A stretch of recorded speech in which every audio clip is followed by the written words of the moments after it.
Today's topic is a real rattler. I would strap in, hold on, and get your pencils and pens out because there's going to be a lot of good information here. We've been worried as an economy, as the United States. We've been worried a lot about what's going on in the banking industry. We've worried about the stock market. Of course, in our business, the housing industry, how everything's been affected by these raising interest rates.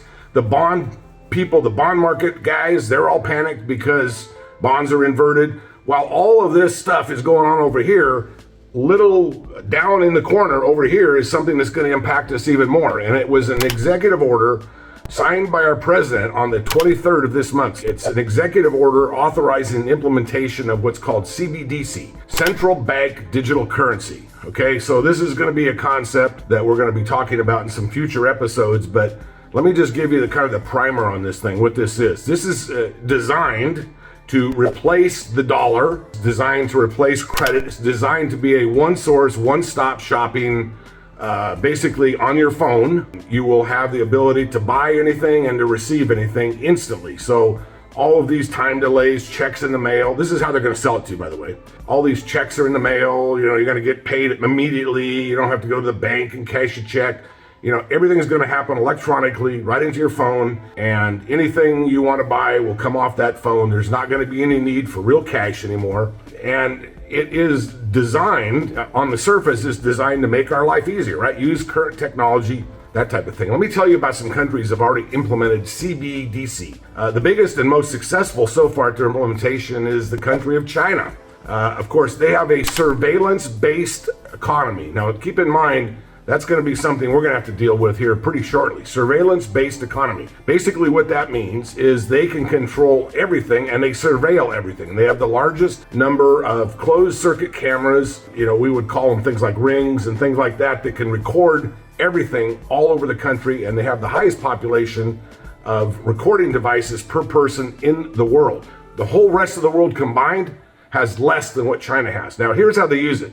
Some friends of mine recently came back from a trip to China, and they were talking with some people, and they saw how some of this stuff works. All based around, they started it 2 years ago, this central based digital currency, CBDC. They've had what they call a successful rollout. They've taken all the cash out of the system. They've taken all the credit out of the system. Everything is now incorporated on your phone. You get paid. You get things deducted automatically. You can't not pay your bills because it'll just come right off your balance. What this guy was telling me was, if you, for example, and jaywalking is a big problem in China, I guess.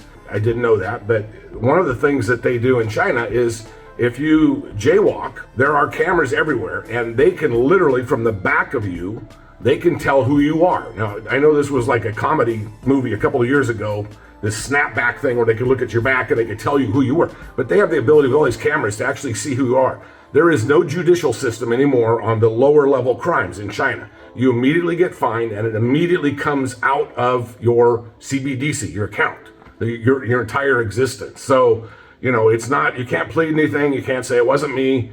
It's whatever. The big brother, the Chinese government just takes that stuff out. If you want a loan, all you got to do is go up to one of these cameras and say, I want a loan. And it measures your iris for identification purposes, and it looks at something like 500 different metrics to determine if you're creditworthy. Believe it or not, the single factor that they consider most worthy of you being able to pay your bill back and hence get a loan is how much time it takes or how often you charge your phone. They have found that as a country, people who charge their phone or keep their phone at least 80% charged all the time are more likely to pay their bills than people who run their phones down to no power, low power, running on low power, always having to use backup batteries, that kind of thing. And so they've used that as their credit metric. So once again, they've changed the way the society works by using this kind of technology. And so, this is what we are going to be able to do in this country. Now, I'm not saying that we're going to have this kind of big brother surveillance, but it is certainly plausible. This is literally what the Davos group said would happen to this country and the world by 2030, that's 7 years from now. And I have not been a big proponent of any of this stuff, but because of what I do here, a lot of you have asked me to dig into this stuff. And let me tell you some of the white papers that are already floating around today in this country. They will use, or they have the ability to use, the CBDC, your entire existence monetarily, to do things like regulate the number of miles you drive. If they determine that you've driven too many miles, you won't be able to get gas, or it'll cut off your filling at a certain point, because they're going to control the carbon footprint that way.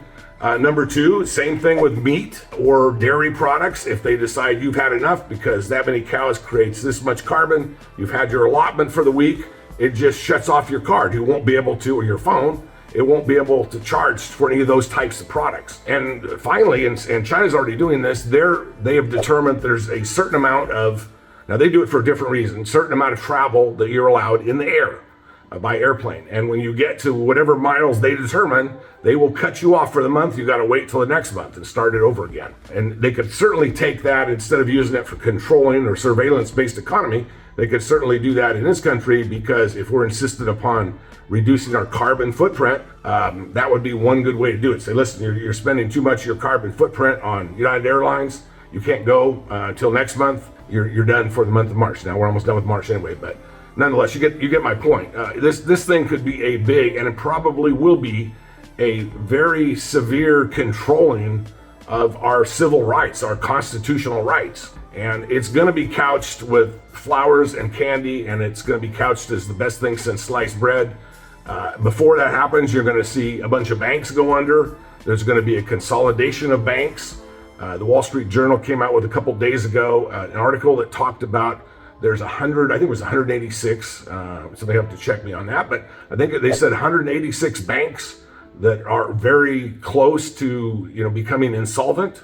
Remember, we talked about on the last call, there are $1.7 trillion of unrealized losses on all of the bank's books today. In other words, they don't have to, if they bought an asset for $100,000 and it's only worth 60 today, they don't have to mark their balance sheet down to 60. They get to keep it because of this unusual law that allows banks to account for things differently than we would have to as businesses. They're allowed to keep it on the books at $100,000. That unrealized 1.7 trillion goes against the entire value, the entire worth of all the banks, 2.1 trillion. There's only $400 billion difference between all of the bank's value and bankruptcy. It is that close. And nobody's paying attention to this stuff. It is, a small group in the financial world are screaming, and we're trying to get this message out to the public, but you can look these numbers up, you can check these things. This thing is very close to, red line danger, and there's really no way that I can see they can pull this thing out, because it would constitute printing dozens of trillions of dollars of money, and we can't do that, because the next thing you know is a loaf of bread is going to cost $32.98 when you go to the store. It would cause hyperinflation. It would be disastrous. But one of the ways that they're going to fix that, if that happens, is once again this CBDC, central bank digital currency. A lot of countries have it now. In fact, a lot of the countries, you can look this up. This is called the BRICS groups of countries, BRICKX. It's Brazil, Russia, blah, blah, blah. A whole bunch of countries are using this and have taken the dollar basically out of their system. Dollar, it was the world's reserve currency, and now something like 80% of the world's population will have access to this BRICS type of trading platform, which is backed up by real stuff, commodities, oil, gold, food products, that kind of thing, instead of the dollar, which is backed up by the full faith and credit of the United States government. So they've got something really behind it. Frankly, after I looked at it, it's like we should be on that instead of the dollar, because the dollar, they just print when they want, and they take it out of the system when they want. But this, whether this is by design or coincidence, I don't know. But I think we're definitely heading down this path. And like I said, the president signed this thing as an executive order, didn't want to wait for Congress to deal with it.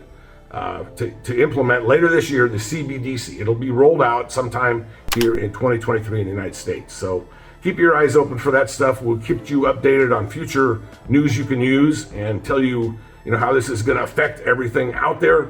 But it is something that we need to be at least open-eyed about. Okay, thank you for watching.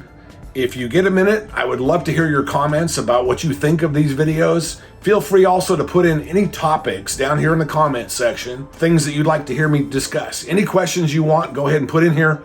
We'll make sure we get a video on it when we get time. And as always, please like and subscribe. Hit that ring the bell button as well to get notified every time there is a new video. Thanks a lot, everybody.